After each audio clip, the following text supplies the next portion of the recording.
Jenny, how are you feeling today? What are you up to at this very moment? You better reply to my messages as soon as possible. I know you have nothing else to do. I'm sure you're just lounging around on the couch, wasting your time. Teresa, hello, I'm doing all right. I hope everything is going well for you too. I apologize that I couldn't reach the phone faster. I was behind the wheel. I have to cook dinner when I arrive home, so I'm just running some errands and buying groceries. And what about your son? Is he accompanying you? Your parents were generous enough to volunteer to look after him. They're at the house right now. Will adores his grandparents, so it's beneficial for them to bond with each other. Oh, I see. Don't try and fool me with that lame excuse. You really don't care about their bonding, do you? You're just being selfish and lazy. I'm confused by what you mean. You're forcing my mom to take on responsibilities of your son, aren't you? Because you don't have the slightest interest in taking care of him yourself, right? I bet you just moved in with my parents because you anticipated that they'd offer to watch him and wanted to exploit their goodwill. That wasn't the motive behind our decision to move into your parents' house. But it's true that they've been incredibly helpful. It's thanks to them that I can pursue my part-time job without stressing about Will. I'm so thankful for their assistance. Good for you, you've only got one kid, but you've got more help than you deserve. You could dump him with your husband's parents and do as you please. Normally, people only ask their grandparents for help when they're in a tight spot, considering their old age. But you think you can abuse them as much as you want to because you're so special. How conceited can you be? I don't know how you came up with that notion, but that's completely false. I'm not doing as I please, and I'm only depending on them because your brother has to go on lengthy business trips for his job.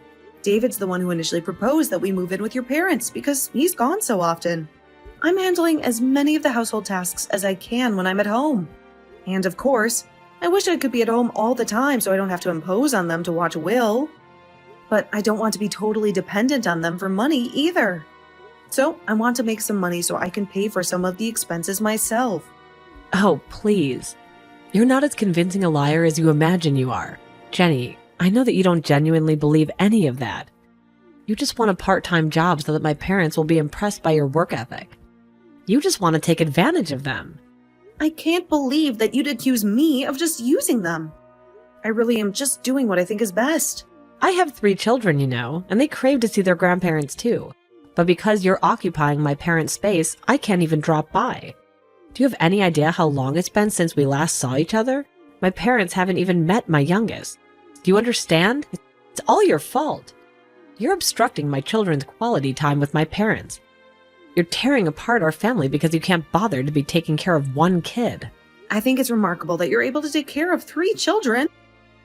I don't know how you manage it without any help. You could come over whenever you want, but the reason why you can't stay every night is because your second son is allergic to your parents' dog, isn't he? That's not the issue. Were you even paying attention to me? Why do you always have to cut me off with the most irrelevant remarks? Anyway, back to the matter at hand. I'm going to move in with my parents. I just want you to pack up your bags and leave right now. Excuse me? I'm sorry, this is also abrupt. I can't follow. What are you talking about? Why do I have to move out? What's so difficult to understand? I'm ordering you to leave. Is it so terrible for me to desire to live with my own parents? I'm not saying it's terrible, I just don't get it. You're saying that you want to move in with your parents and share the same roof with them? Of course that's what I mean. What else can move in imply? Are you a moron? Why do I have to clarify such a basic sentence? I'm moving in, got it? I'm sorry, I was just shocked. Do you mean that you'll be moving in with your clan? Your offspring, too? What will you do about Ricky's dog allergy? That's right. Do you really think I'd abandon my children? You don't have to fret about that. I'll get my parents to get rid of the dog. It's as easy as that. My children are more precious. But your parents adore their dog. I think they'd be really heartbroken to say goodbye. Does your husband agree with all of this? Won't it be harder for him to commute to work if he lives further away from his office? My husband will be fine. It's none of your concern. And he won't be living with us. He'll be living on his own. Okay. Do you mean that he'll be traveling away on business like Dad? Like I said, it has nothing to do with you. You really are intrusive. Why can't you zip it and accept what I've resolved? You're right. I'm sorry, I shouldn't have inquired. My curiosity got the best of me. But if you're going to move in, then... Have you already informed your parents? I haven't heard anything from them about any of this, so I was wondering if it might have escaped their attention to mention it. Or maybe you hadn't talked to them about it yet. I'll tell them when I feel like it. It's not like they need a heads up or anything. They're my parents, not yours. They'll be ecstatic to hear that I'm coming home. And I'm the eldest daughter. It's my duty to take care of my parents. They'll feel much more comfortable with me taking care of them than a total stranger. That way they can see their beloved grandchildren too. So I'm requesting you to leave. You're just an obstacle. I'm sorry. What? You haven't told them anything? I don't have to. All I have to do is make sure you and your stuff are out of my parents' place so that I can move in. We can't all live there together. It'll be too crowded. I'm their daughter and have 3 children, so I have priority. You may have married my brother, but that doesn't make you more significant than me. I move in and you and your son move out. It's as simple as that. Even if you say that it's not something that can be done immediately or even in a few days, if that's what you were scheming, then you should have mentioned something or given me a warning, or at least asked for your family's opinion. Have you spoken to David? Of course I haven't. Don't you know where your own husband is? He's on the other side of the planet. How am I supposed to contact him without sacrificing sleep? Do you really think you want me to disturb him with something so trivial while he's working? And you call yourself a wife. Why can't you just comply with what I've instructed you to do? You could tell David when he comes home from his business trip. I understand that you don't want to trouble him, but if you haven't spoken to David or your own parents, how did you determine all of this? You can't just decide by yourself. That's way too egocentric. It was entirely my own decision. My mom and dad have absolutely no grounds to object to me. They adore me more than anyone else. Even though I'm a grown woman, I still have them completely under my control. If they find out that they'll have the opportunity to live with me and their adorable grandchildren, they'll be ecstatic. That's why I'm the only one who deserves to live with them, not you. Do you comprehend that? Or was that just too complicated for your feeble mind? That may be the case, but you can't seriously believe that. You can't just make such a drastic decision behind everyone's backs. You're probably oblivious to it. But you're creating a lot of problems for my mom by forcing her to look after your son. He just had his first birthday, right? Do you have any idea how difficult it is for someone my mom's age to have to deal with a kid that young? I can't just sit idly by and watch as you exploit my mom. You're right. I've put her through a lot of trouble. And I'm immensely thankful for all the time she spent with Will. His tantrums and hyperactivity must have been a nightmare for her while I was at work.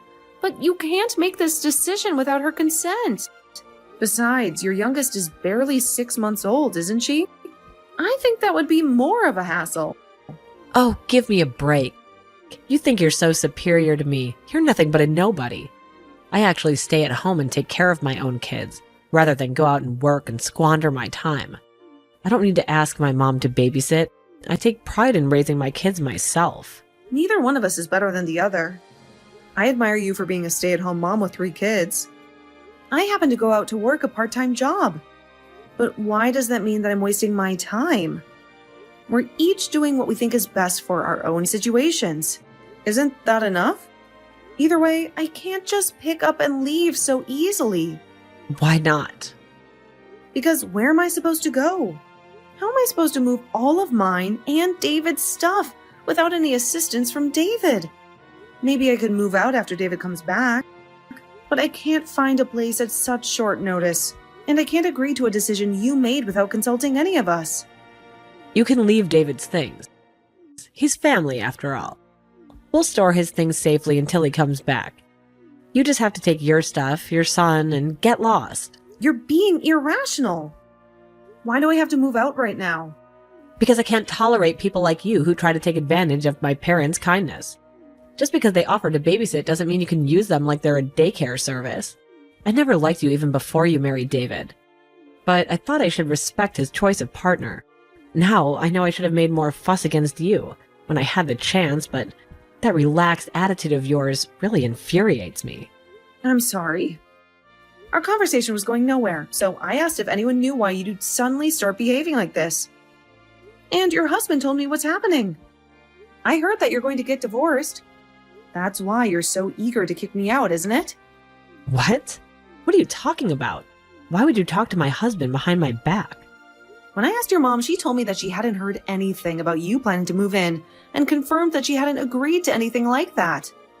She didn't understand why you were being so hostile towards me. She hadn't seen you in person for a while and she was concerned about you. So she called your husband to inquire about you. He told her about the divorce and a lot of other things. My mom did? Seriously? She called my husband? What else did she hear? She discovered that your husband had moved in with his parents until the divorce is finalized. He told us that he had begged you to move out as soon as possible because he can't stand working from his parents' house and can't bear the sight of you anymore. That's why you suddenly came up with the idea that you wanted to move in with your parents, but didn't tell them anything because you wanted to dodge telling them why you're getting a divorce. Yeah, so what? It's personal. It's none of your concern. I don't have to justify myself to you. All you have to do is speed up and leave so I can move in. You want to move in because you have no other place to go. All that talk about not trusting me and not being able to forgive me for using your parents was all just a cover to hide your own blunders. You don't even know what state your parents are in. What? What are you talking about? What do you mean? My parents' state. They're just fine. Your dad isn't as fine as you think. I'm the one that's currently looking after him. Huh? Looking after him? Why are you acting like this is such a big deal? Of course you should be looking after him. Don't be lazy. It's a lot more grave than that. I mean that ever since he collapsed last year, he needed more assistance doing day-to-day tasks. It seems like you were just content that he was still alive. So you never came to see how he was doing. You don't know it, but he's been really weak. The main reason why Dave and I decided that we should move in with your parents was because it'd be too hard for your mom to take care of him by herself. And it would be easier on us if we were in the same house, rather than going to visit several times a week. I didn't know that he needed care. What does he need? Help going to the bathroom? Why didn't you tell me this sooner? I would have told you, but you never asked. You didn't seem to care about your parents' needs since you always only contacted them when you needed something. And whenever your mom calls, you always let it go to voicemail. You may not know this, but she always is so disheartened that she can never even hear your voice. Sometimes I just can't get to the phone. What's so bad about that? Give me a break. Like when? Like when you're having an affair, for example? I can imagine that it would be really uncomfortable for you to answer the phone when you're busy with a guy that isn't your husband. What? I'm not having an affair. Did my husband say something that I was having an affair? Because he's lying. You cheated and got pregnant. And when Haley was born, your youngest daughter's dad is the man you're having an affair with. Of course not. But that's the reason why you're getting divorced, right? He already told us that he filed for a divorce because he didn't want to have to endure the whole separation period. Which means that your husband already has evidence, like a DNA test. There's no point trying to deny that you didn't do anything wrong. Your mom didn't know, of course, and was apologizing to your husband. She didn't think that you were selfish enough to ruin your own family. But that's exactly what you've done. Your husband was shocked that your parents didn't know anything too. You're such a pain in the neck. But as you so eloquently pointed out, there's no use in acting like it never happened. If you're aware of the truth, could you please do me a favor and lend me some money? Excuse me? Where on earth did that just come from? You have a part-time job, don't you? So you must have some extra cash laying around. I desperately need to borrow some. I'm unable to pay off the damages to my husband by myself. Oh, and he asked for a fortune, even though he's fully aware that I haven't been working since we tied the knot. Oh, and I decided to move into my parents' house at the end of the month. So I'll give you until then to pack up your stuff and leave. I'd appreciate it if you had some money ready for me to borrow then. What in the world are you talking about? Do you honestly think I'll do anything for you? Now I understand why you're asking for all of this. Besides, your mom told me that she won't let you kick us out. Especially since I'm obviously more willing to be your dad's caregiver. Maybe you should just find a job and rent your own apartment, instead of assuming that everyone around you will clean up after your mess. But I don't want to. Do you expect me to get a job in a supermarket or something? Ugh, that's so humiliating. And it'll be difficult to find an apartment that's suitable for kids. Your husband told me that he would take custody of the children. He's already taken the older two with him to his parents, hasn't he? He might as well just take Teresa too, since he's offering. He has the resources to raise them. You don't. You need to do something about that first. If I gave up all my children, I won't be able to demand that he pay child support. I can't do anything without that. He makes a lot of money, so I can demand as much as I want. Are you being serious? Is that the only reason why you want to take your kids back? Because you won't be able to receive child support without them? You want to use your children to get money? What kind of mother are you anyway? I've just spoken to David. He agrees with me that we shouldn't support you financially. You need to get a job and work it out for yourself. If you really love your children, you'd understand that that's what's best for them too, now that you're divorced. Besides, we don't have any money to spare. We're saving so that we can get my license as a caregiver. That way I can get benefits for taking care of your dad, and I won't have to go to work. I can support him full time. I imagine that's impossible for you. So give up on moving with your parents. Then what am I supposed to do? I won't have anywhere to go. Why don't you ask your lover? He has a family too. I can't ask them for money. Are you a moron? Clearly you're the moron, since you've been asking me for money and more this entire conversation. Anyway, we're not going to support you at all. You've just got to sort things out yourself. If you really want to live with your parents and really do want to kick us out, you should consider that if you do that, you'll have to take care of your dad 24/7. He needs a lot of care, and you'll need a lot of resolve. Ugh, I can't do that. Your mom was doing her best all by herself until we moved in, but it was becoming a strain on her.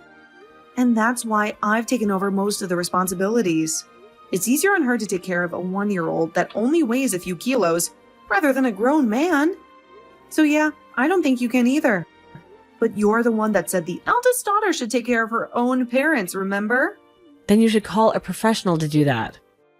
Then can you provide the money for that service? No, I can't, but... Then stop being so utterly irresponsible. Oh, fine, I won't attempt to kick you out. So just lend me some money. That's the only thing I ask. I'll pay you back, I promise. You can trust me. I need to pay my husband or he'll snatch all of my children from me. You understand, don't you? You're a mother too. How would you feel if you were on the verge of losing your children? I can't give them up. I don't understand at all. I don't understand the feelings of someone who puts their affair above their own children. Your husband told us that you abandoned your children while you went out to rendezvous with your lover. And you only want your children back because you want child support, so you don't have to work. I don't want to understand how your brain functions at all. If you won't take care of your dad, or even try, and you don't have the money to pay for a professional, then you should try taking care of yourself first and get a job. Maybe if you show that you're willing to pay, your husband will let you pay in installments. Instead, you'll learn more about being a respectable human being if you learn that there are repercussions to your actions. And what do I do about my children? What about the child support? You're still harping on about the child support? If that's the only thing you can think of, then you've got a long way to go. And I suggest that if you care at all for your children, you'll let your husband take custody. They deserve that much at least. If someone as irresponsible as you raises them, I dread to imagine what kind of people they'll grow into. Anyway, do your best. Good luck with your job search. I hope you're happy. Teresa eventually gave up on trying to push Jenny out of her parents' house, but she still hadn't learned her lesson and phoned her mother to try and persuade her to help her. Naturally, her mother had no interest in listening to her excuses and only repeated what Jenny had been texting her all this time. Teresa was informed that she couldn't rely on her parents to rescue her because she was a grown woman and needed to sort out her own mess. Her mother even went as far as to tell her to never set foot in her home again. It seems like Teresa's own parents had grown tired of her exploiting their love for her and cautioned her to never anticipate them to lend her money or do favors for her ever again. In the end, her 2 older children were taken by her husband, and she had no grounds to demand that he pay child support, since her youngest daughter wasn't actually his. Her lover wouldn't admit that Haley was his daughter either, because he had a family, so nobody was obligated to pay child support. Haley was stuck with Teresa as her mother, so Jenny resolved that she would occasionally visit them to see if Teresa was actually working and doing her utmost to raise her daughter. Teresa seems to have finally come to terms with her fate and is working day and night to pay her husband his settlement and to raise Haley.